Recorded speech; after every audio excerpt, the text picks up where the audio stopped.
Welcome all viewers to our channel. We are glad to see you here, where we share amazing stories from people's lives. Each of you is important to us and we will be interested to know what country and city you are from. Please write about it in the comments. Now let's move on to our first story.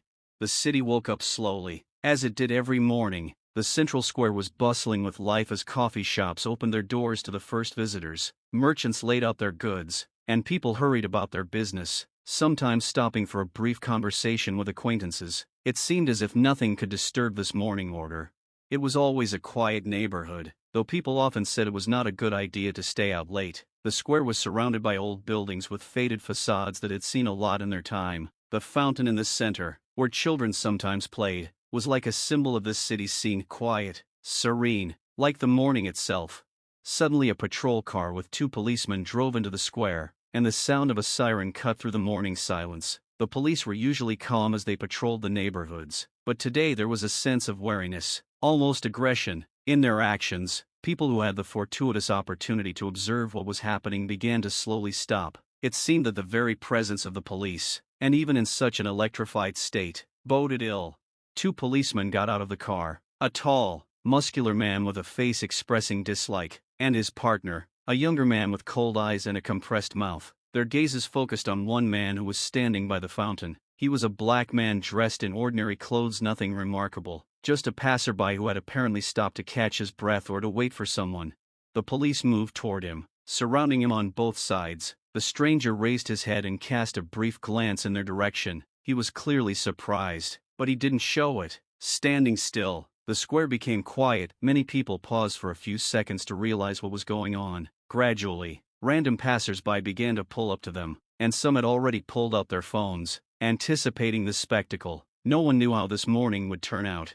"What are you doing here?" the tall policeman said sharply, with outright hostility in his voice. His partner stood beside him, arms crossed, looking at the man with undisguised contempt. The black man did not expect this approach and hesitated, looking from one policeman to the other as if he could not believe that he was being addressed. He replied calmly that he was just relaxing in the square, but apparently this innocuous reason only inflamed the policeman. One of them grinned sarcastically and asked if he was really allowed to be here. The other stepped forward without a word, deliberately invading the man's personal space. This clear threat made him tense, though he tried to remain calm. The square was getting crowded. The crowd was growing, fueled by the unsettling atmosphere. People were whispering, not understanding what had caused the police to behave this way. It seemed that the police were looking for an excuse for aggression, any excuse to justify their actions.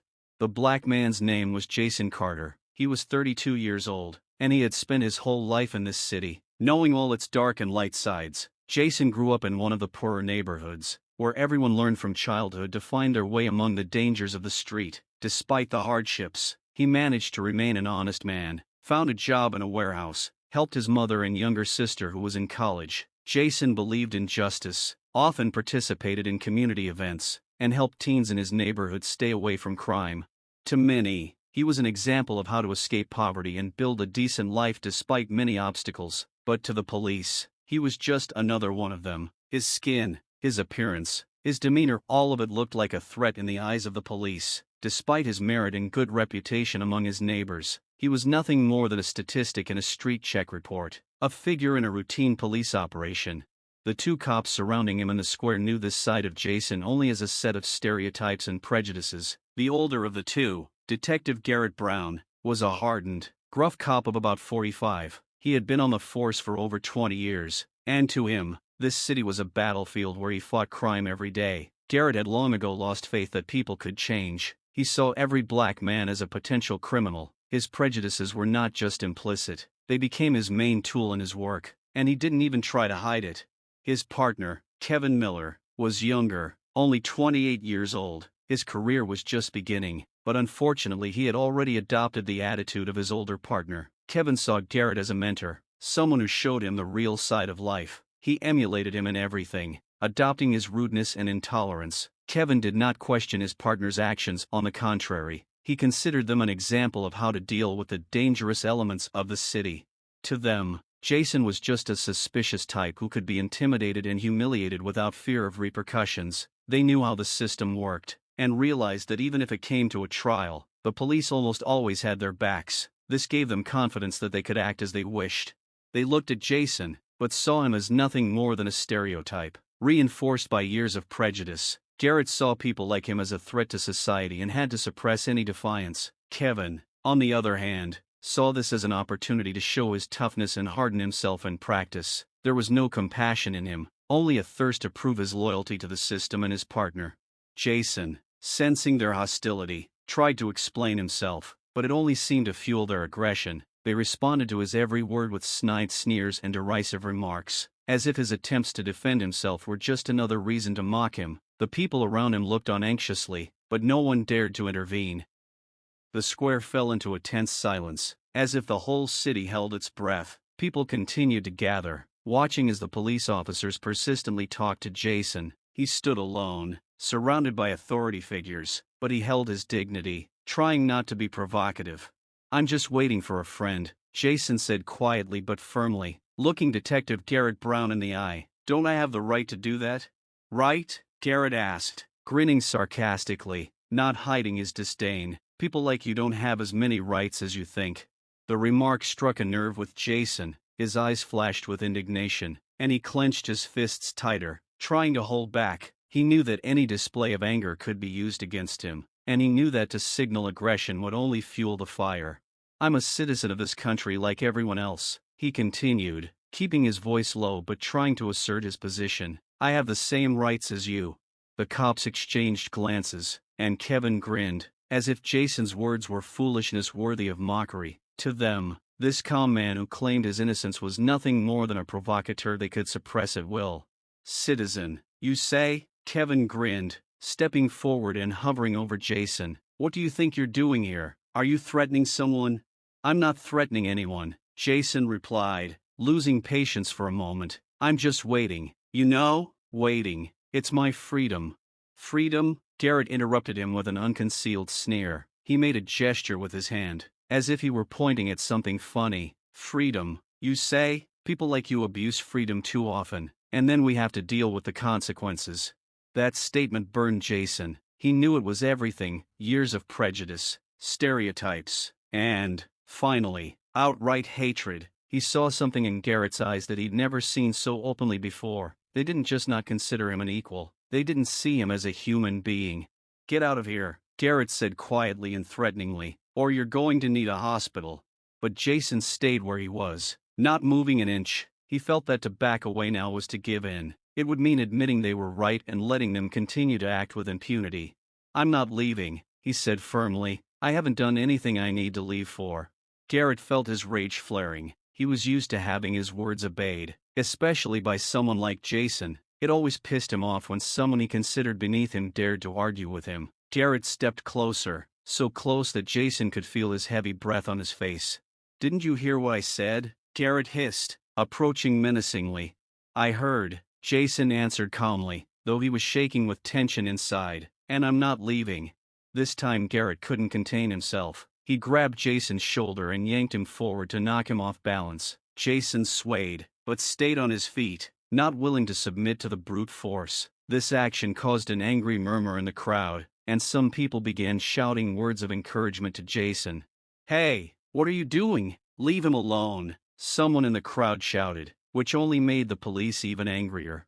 "Get back," Kevin shouted, turning back to the crowd, which was already beginning to express its displeasure more loudly. "Everybody back up, this is a police operation."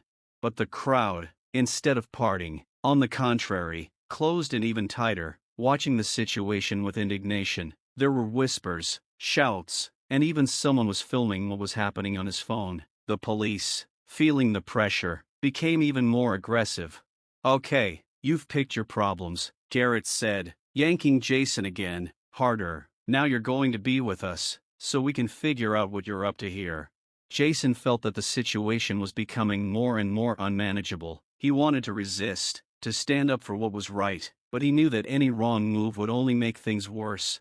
The crowd thickened around Jason and the police officers, their eyes following every movement, every word, every tense gesture. People in the crowd began to whisper, some of them judgmental, others watching warily, afraid to intervene, but the cops didn't pay attention to them. All their anger, all their prejudice, was directed at Jason, who was a threat in their eyes only because of his skin color.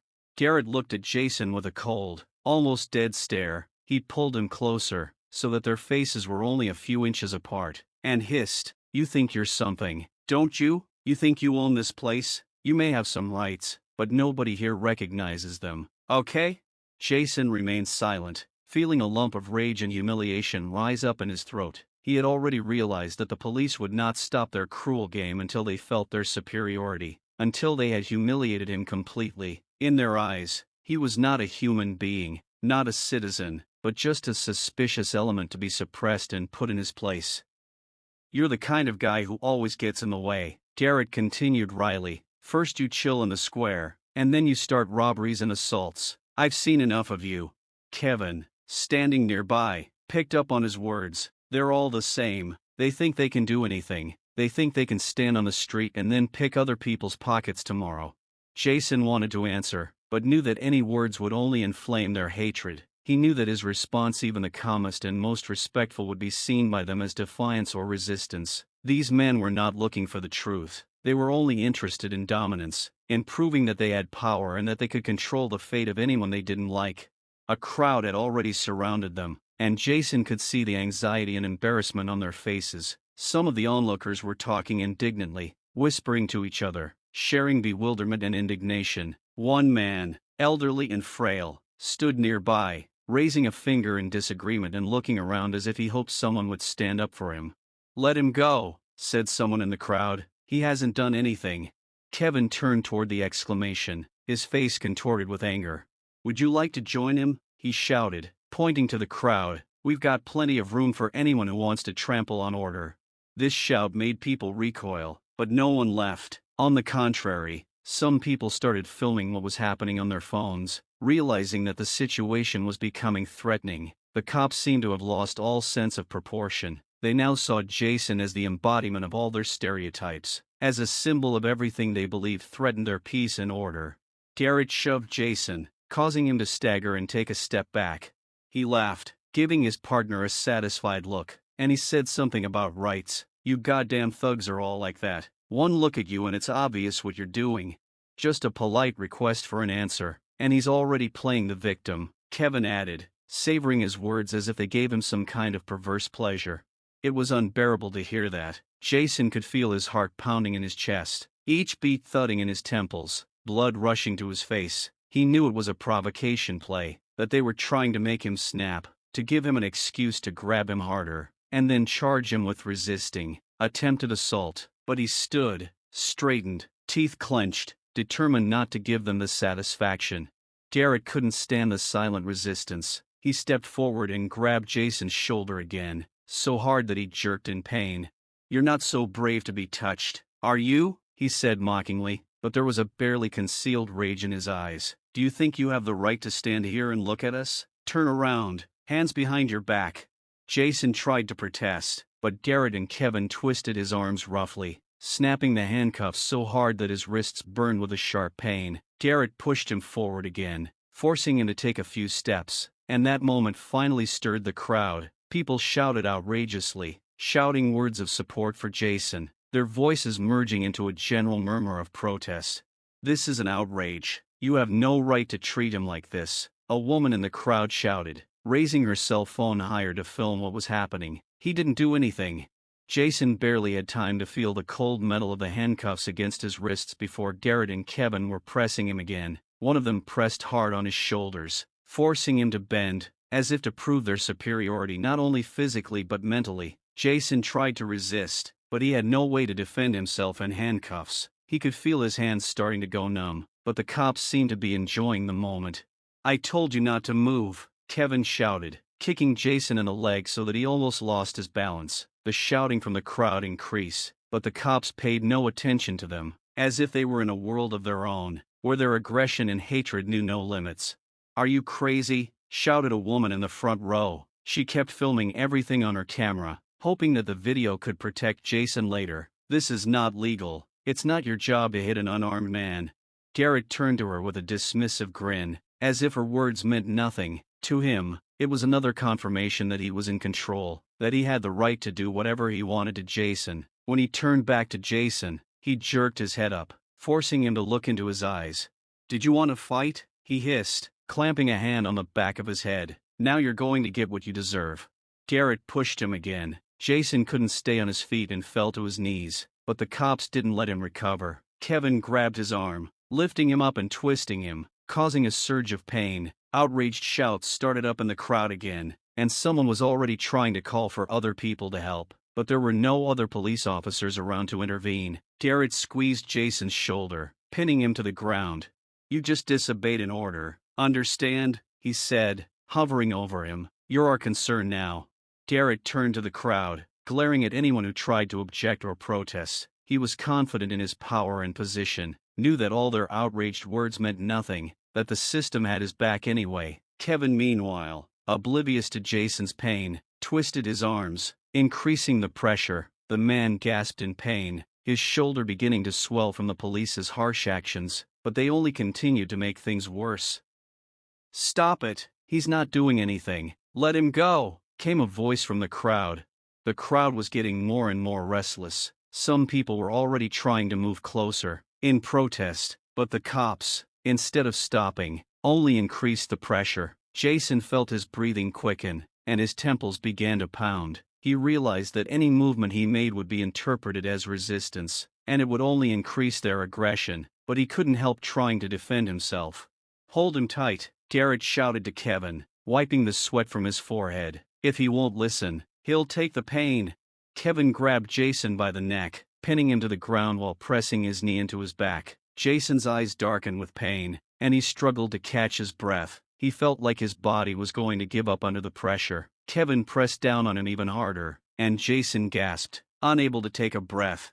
Some in the crowd began to shout louder, but their voices seemed to the police officers to be just background. One man jumped forward, trying to stop the violence, but Garrett looked back at him and shouted, "Back off, or you'll join him. We're here to clean up the mess, all right?" The crowd became agitated. People began to move closer and closer, their indignation reaching a fever pitch. Some held up their phones, recording every moment. Others tried to ask for help, but fear of the police stopped them from taking more decisive action. The noise in the crowd grew, like a powerful wave rising before a storm. The people watching Jason's humiliation could no longer just stand by and be silent. Shouts of outrage and anger began to override even the loud orders of the police. Some tried to get closer to Jason. Others insistently filmed the scene on their phones, determined not to let the scene remain in the shadows. "What are you doing? Leave him alone," a young woman shouted, bursting forward, barely held back by the crowd. She was pale, her eyes glistening with rage and terror. "He didn't do anything wrong," the elderly man supported her, clutching his cell phone in his hand. "It's arbitrary. You can't do that." Around these first brave men, other voices began to rise, merging into one general murmur. Every insult, every violent movement of the cops was a blow not only to Jason, but to those who saw it with their own eyes. Many of them had previously thought that this kind of thing only happened on the news, that it was something far removed from their daily lives, but now the reality was right in front of them, leaving them no choice. Anger was building, and more people went from whispers to loud calls to stop the abuse. "Leave him alone, you're breaking the law," a man in the crowd shouted, pushing closer. His face was contorted with rage, and he waved his arms, trying to attract attention. Garrett and Kevin, despite the crowd's unease, didn't loosen their grip. It was as if they were enjoying this moment, enjoying the fact that they were in complete control of the situation, mocking Jason to the disgruntled stares of the crowd, but they hadn't expected people to confront them so openly. "Everybody back," Garrett shouted, turning to the crowd. His voice was harsh and threatening. "This is a police operation. You're all interfering with our duty." But this threat was no longer effective. People felt that what they were seeing now was not just an arrest, but an act of outright hatred and cruelty. The crowd began to move forward. People stepped closer, feeling a growing unity and a common purpose. They were not stopped by the shouts of the police. They saw the man they were brutally repressing in front of them and could no longer remain silent. "Where is your proof?" shouted a middle-aged woman with a cell phone in her hands, coming a few steps closer. "What right do you have to abuse him?" Her voice was echoed by others, and the rows of people began to close in, filling the space around the police officers. Some were filming from different angles. Others were calling the police or journalists to describe the situation. Their fear of the authorities was still palpable, but their anger and realization of the injustice of the act motivated them to act. Kevin turned back to Garrett, seeing the outrage in the crowd growing, but his eyes still read stubbornness. "You think you're going to scare us?" he shouted toward the crowd, trying to overpower the rumble of voices. "Get out of here, this is none of your business." But the people weren't going to back down. The woman with the phone in her hands came even closer and pointed the camera directly at Garrett's face. "This is a crime," she shouted with rage. "Everyone will see what you've done. No one will cover for you." The crowd began shouting words of encouragement to Jason, yelling for him to hold on, to not give up. The words were for him, but they were also working on the police, irritating them more and more. Jason, kneeling and gasping in pain, heard those words, and they gave him a shred of hope. There were people in the crowd who supported him, who wouldn't let the cops act with total impunity, but it was clear to him, Garrett and Kevin had no intention of giving up so easily. "You think yelling is going to make a difference?" Garrett yelled again, grabbing Jason by the collar and yanking him so hard that he nearly fell face first to the ground. "We don't care about your videos or your threats. We're doing our job." The crowd, hearing this, became even more outraged. People started chanting to stop the violence. Some shouted that they had called other police officers and that reinforcements would soon arrive. One of the men tried to rush forward to stop the police, but he was grabbed by the shoulder and roughly pushed back. "You're not police. You're criminals," he shouted, falling to the ground but not giving up.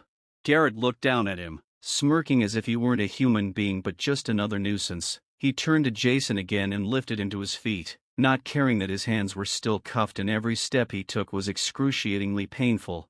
Garrett clutched Jason by the collar, looking back at the crowd with an expression as if their shouts were nothing more than whispers in an empty room. He knew these people could yell, outraged, threaten video, but he also knew he had the system on his side, a system that had allowed him and his partner to skirt the law more than once. They knew that support from above was their defense, that the system would have their backs no matter what atrocities they committed.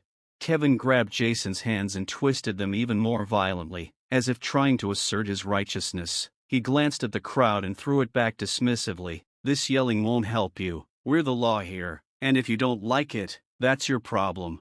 These words, spoken with careless cynicism, seemed to emphasize the depth of the powerlessness of people facing the violence of power. The people surrounding the police officers realized that their words and even the videos were unlikely to change anything in a system that had spent decades building up its immunity to justice and truth. Every appeal to the courts, every complaint, and every video ever made in such cases shattered against the hard shield of bureaucracy and privilege.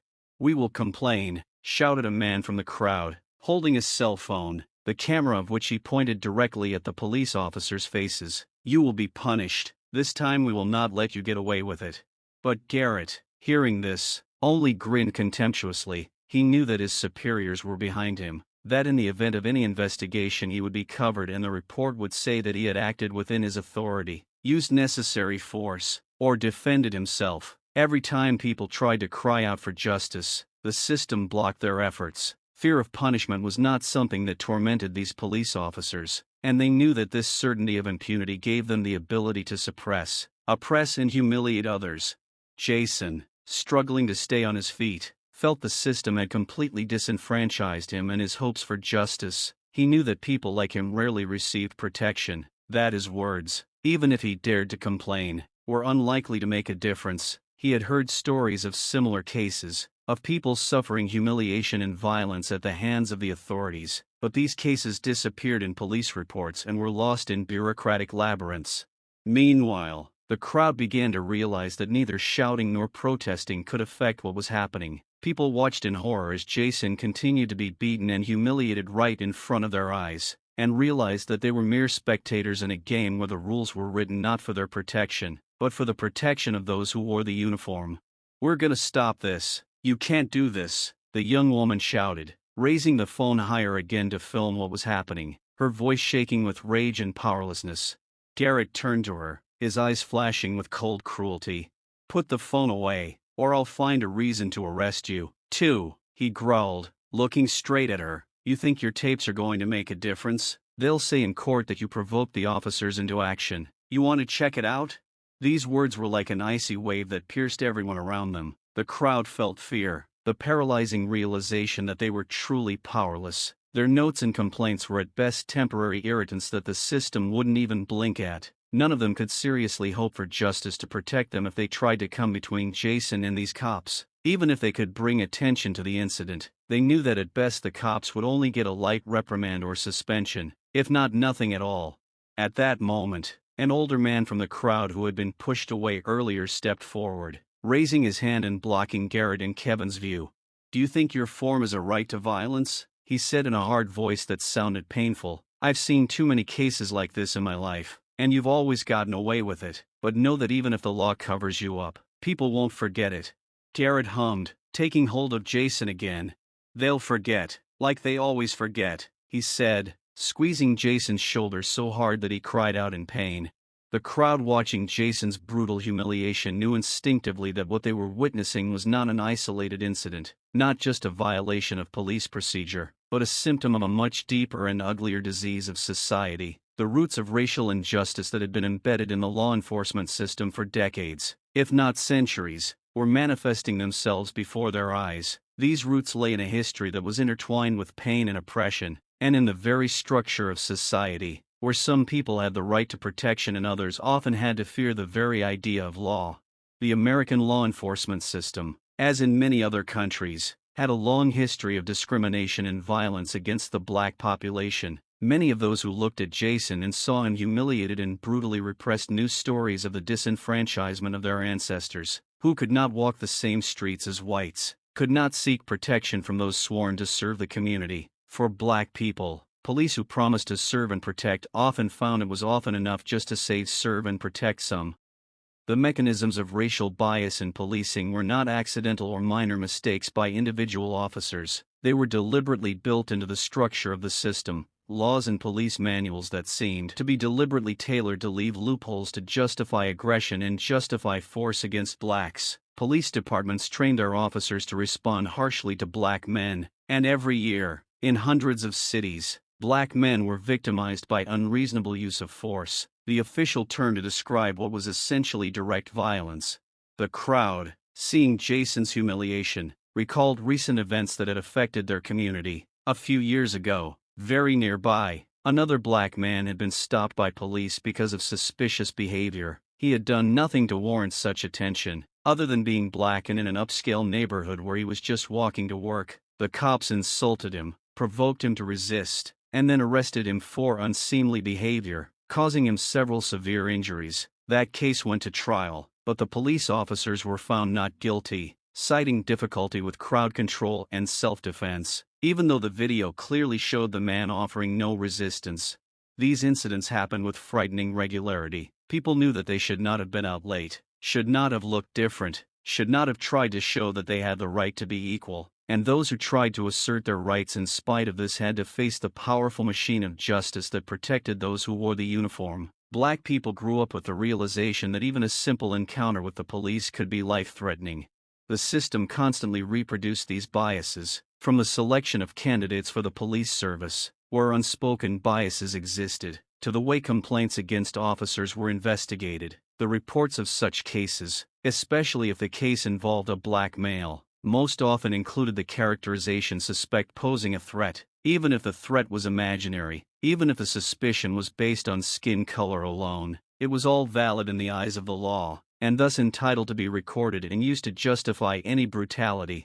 Those present realized that every officer, like Garrett and Kevin, knew their actions would be viewed through the lens of necessity of force and professional expediency, which meant that almost anything could be justified by portraying the victim as aggressive and dangerous. For decades, this system protected those who used their power to oppress while their victims remained powerless.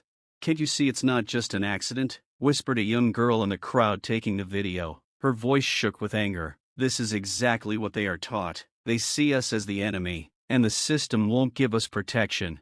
Her words were echoed by others, and people began exchanging short remarks, recalling their own stories of how they or their loved ones had faced aggression and injustice in encounters with the police. The young man next to her nodded and spoke bitterly. "We have no rights when we have before us those whom the system protects as its own people." Jason felt his shoulders twist in Garrett's merciless grip. Every movement, every tension in his muscles was unbearably painful. He knew that if he didn't fight, if he just gave up, The situation would get worse for him, but he couldn't bear to be humiliated and beaten in front of the crowd he'd once considered his support. When Garrett tugged on his sleeve again, Jason shrieked. His breathing was heavy, and his mind was racing with thoughts of how to escape this nightmare. He realized that if he didn't do something, he wasn't leaving here alive, but if he resisted, even more brutal consequences awaited him. All he could do was try to escape, to somehow disarm the situation if only for a moment. "Let me go!" The man's voice broke out as he made another unsuccessful attempt to break free of the grip. The policeman grinned and shoved him back, knocking him to the ground. At that moment Jason struggled desperately to get up and tried to turn around. He felt his hand touch the iron handrail, and for a moment he thought he could use it as a weapon to at least break free for a second, before he could take any action. However, Kevin came up behind him and knocked him down with a powerful blow to the back of the head. "Don't you dare move," Kevin roared, stepping on Jason's chest. The crowd froze in horror. Every blow, every sudden movement, every aggression on the part of the police officers became an obvious example to those watching that nothing good would come out of these actions. People began to shout, but their voices grew quieter and quieter, and the fear of the possible consequences for them became more and more real. However, there were those among the crowd who dared to intervene. One man, unable to watch Jason suffer any longer, rushed toward the police. "Get him out of here! Let him go at once!" he shouted, raising his hands in a gesture of peace, but his face was contorted with anger and helplessness. Garrett turned his head and looked at him with a sneer. "Do you want to go to the cell?" he threw, walking up to the man, baton in hand. "Step over here and see if I don't nail you like I did that goddamn freak."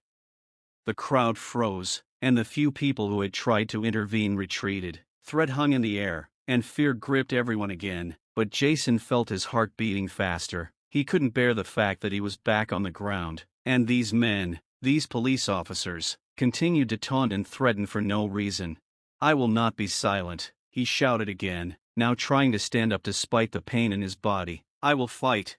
But Kevin kicked him in the stomach again, and his body slumped back against the cold asphalt. The police officers only chuckled derisively in response to his words. They knew Jason was at their mercy, and they weren't about to relent. The blows grew harder, each one penetrating deeper into his body and soul. His screams and resistance grew weaker and weaker, but at the same time something inside him was burning, something that was growing more and more fierce and desperate. Jason's resistance only fueled the police's fire of aggression. It was part of their strategy to crush all resistance as quickly as possible, to break a man's will and make him believe he was nothing again. But the more Jason resisted, the more he saw how these men, these police officers, became more and more violent, how their every move was filled with rage and hatred. The crowd was tense, fear and anger mixed with helplessness. People began to take pictures on their phones, their hands shaking with excitement, but no one dared to take a step. There was no confidence in their eyes, no belief that they could make a difference. They just watched as the man standing in front of them lost his freedom, his humanity and possibly his life. The man who had tried to intervene earlier stepped forward again, his hands clenched into fists, and he shrieked without thinking of the consequences. "Is that all you know how to do?" he said, turning to the policeman. "Break anyone who disagrees with you by force." But his words provoked nothing but renewed aggression. Garrett sprang toward him, grabbed him by the neck and threw him back with force, while Kevin took up his baton, threatening to hit him. "You want to try it too? Then come here, you bastard," Kevin grumbled, gritting his teeth. The crowd retreated again, and people began to move away, avoiding confrontation with the police. Even those who were ready to protest could no longer contain their fear of the force with which the police controlled the situation. With each step of the retreat, it became clear that any resistance, even the most minimal, threatened to become an even greater pretext for violence. Jason could feel his breathing growing heavier again. How, despite his desperate attempts, he couldn't win this fight, but there was a fire burning in his soul. In the midst of all the blows and pain, the noise made by the crowd was getting louder by the moment, but that noise couldn't drown out the sounds Jason was making as the police officers tormented him again and again. His breathing became rare and heavy, and his gaze lost focus. He no longer tried to resist. Every movement he made only made the pain worse. But suddenly, in the midst of this brutal massacre, the sound of sirens could be heard in the distance, faint at first, but growing louder and louder with each passing second, like a threat that was only getting closer.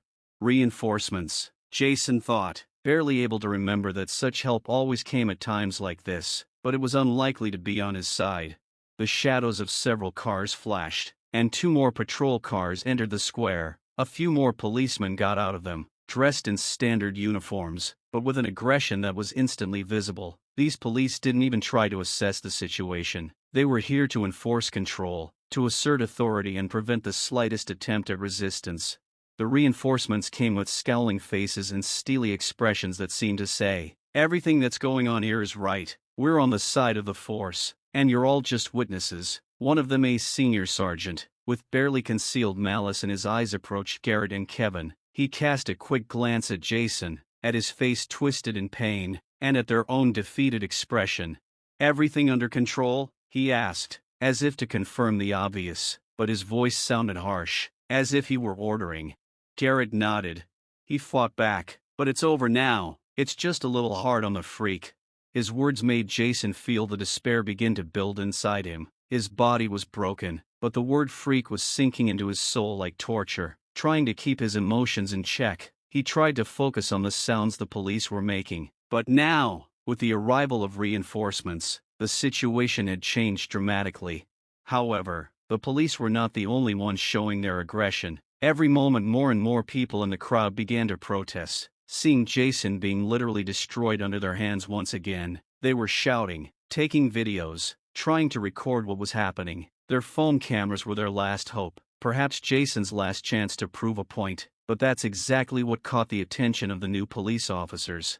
"Put those cameras away," roared one of the arriving officers, approaching the nearest witness, a young man who probably wanted to send the video online. He grabbed him by the wrist in a rage and pulled his arm up, then threw the camera to the ground, destroying it.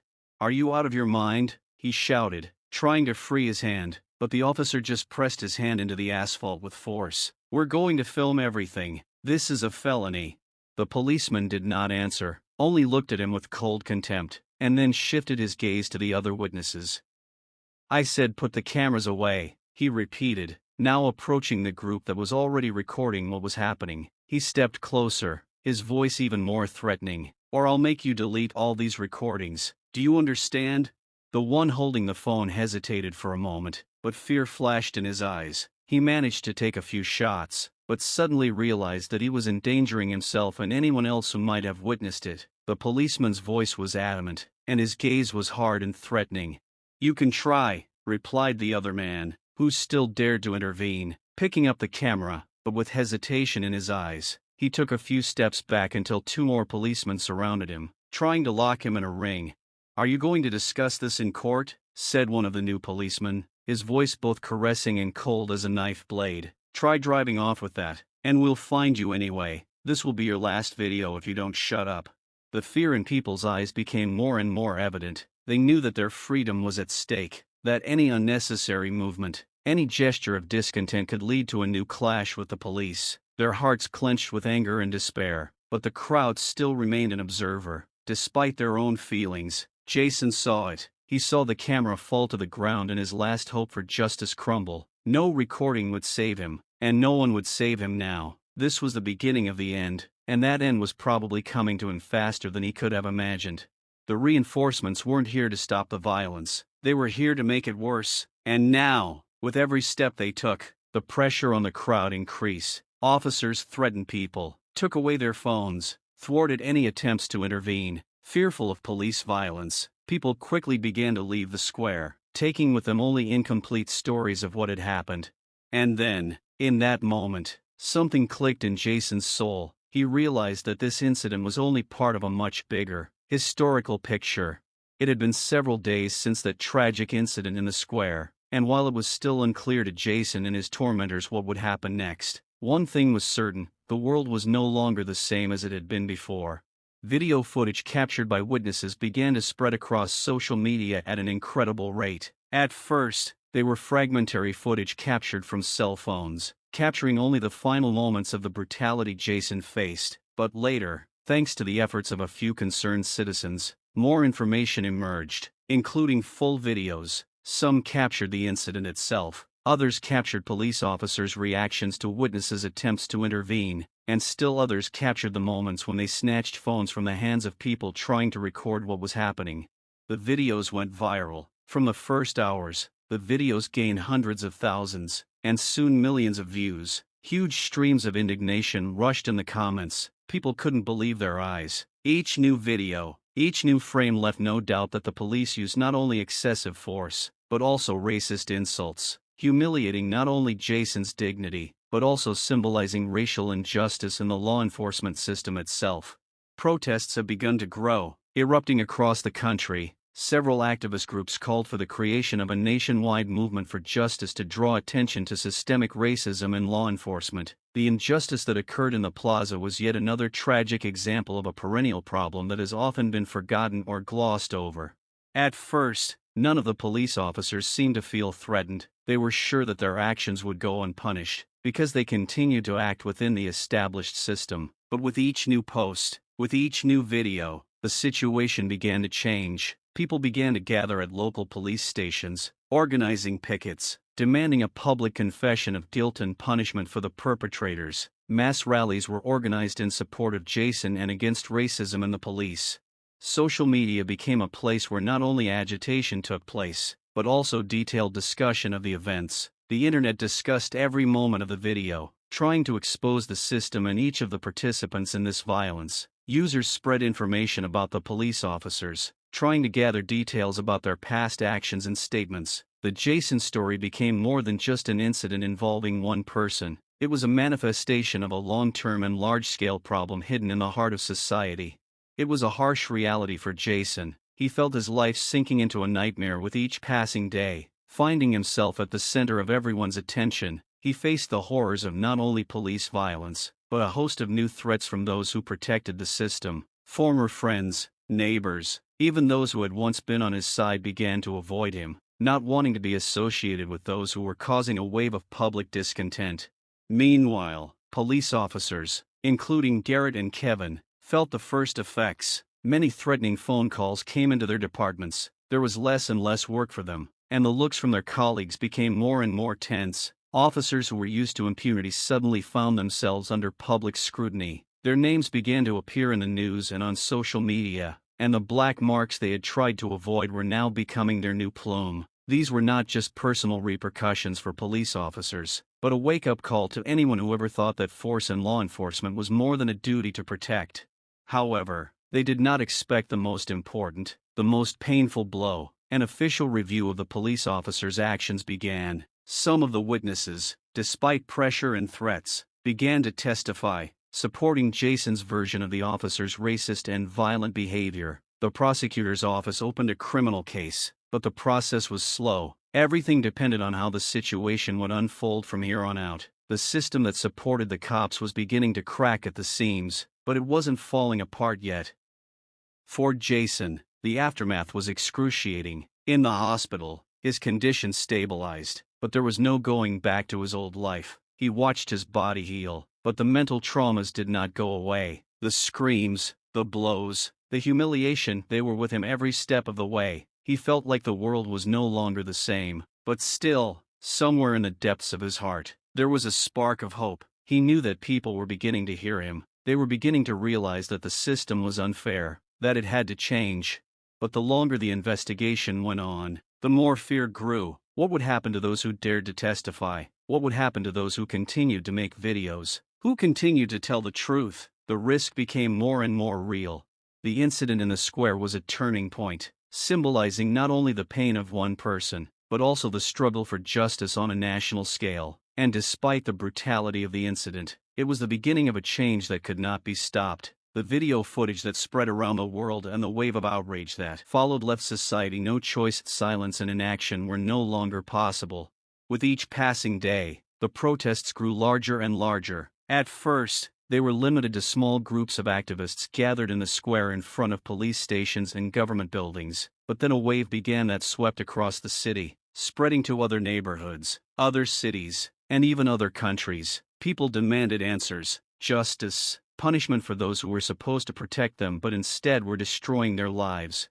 The rallies became increasingly loud, filled not only with protests but also with demands for reform. Racial inequality and systemic racism in law enforcement once again took center stage. Thousands of people took to the streets, raised placards with slogans condemning police actions, and called for real change in the legislative and police structures. They demanded not just punishment for those responsible, but fundamental changes in the system itself.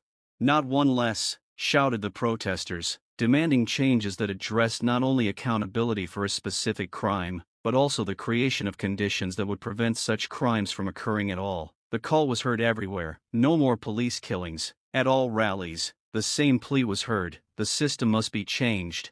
But the changes were not easy. They faced fierce resistance. Many police organizations and members of the government refused to acknowledge the scale of the problem. They tried to cover up mistakes and turn everything into a political issue, accusing the protesters of radicalism. "The police are the defense of order," the authorities said, referring to the idea of maintaining social stability. But the protests did not stop. On the contrary, they became more and more active and demanded not only police reform, but also a revision of the entire approach to human rights in the country.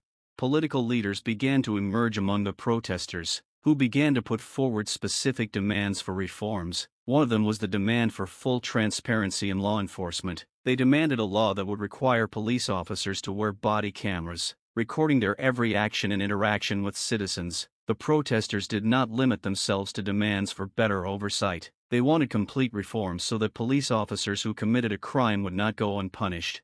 Soon another important point was added to this requirement: the establishment of independent commissions to investigate police brutality. These commissions were to consist not only of representatives of the authorities, but also of members of civil society organizations and representatives of racial and ethnic minorities. The notion that the police would investigate their own crimes no longer satisfied the public. In the face of this public pressure, the government was forced to initiate congressional hearings. Human rights activists, and relatives of victims of police brutality demanded that laws be introduced to guarantee punishment for racism and systemic violence. Gradually, the president and influential lawmakers began to change their position, albeit with great resistance. Public expectations were high, and they demanded not just promises but concrete steps.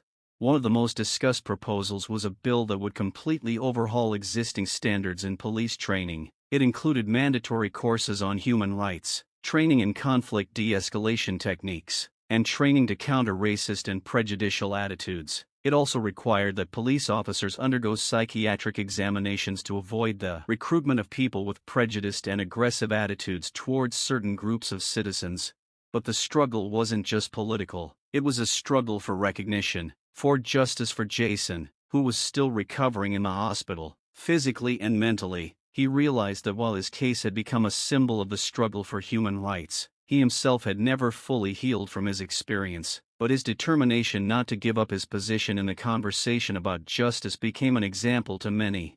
While public pressure grew, there was a shift in sentiment among the wider public. Despite the discontent of some citizens who did not support the activists, the idea of equality and justice for all began to gain popularity. The protests, though violent, began to affect large swaths of people. They were a tangible reminder to the authorities that people power is not just words. The system began to change its principles, but change was slow. Amidst the awareness of the problem, amidst the struggle for justice, victims of police brutality and their families increasingly came to the fore, demanding not only a change in policy, but also recognition of their suffering. They did not want to be just part of the statistics.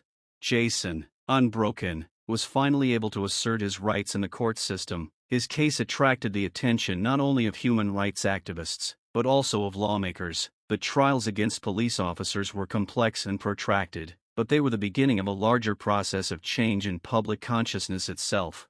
These changes were not instantaneous, but they were the beginning of a journey that may one day lead to true equality and justice. But how many more lives would be destroyed before justice was available to all? This remained an important question that still plagued the minds of many people. Thank you for your attention and for letting this story be a part of your day. Take care of yourself and your loved ones. See you again.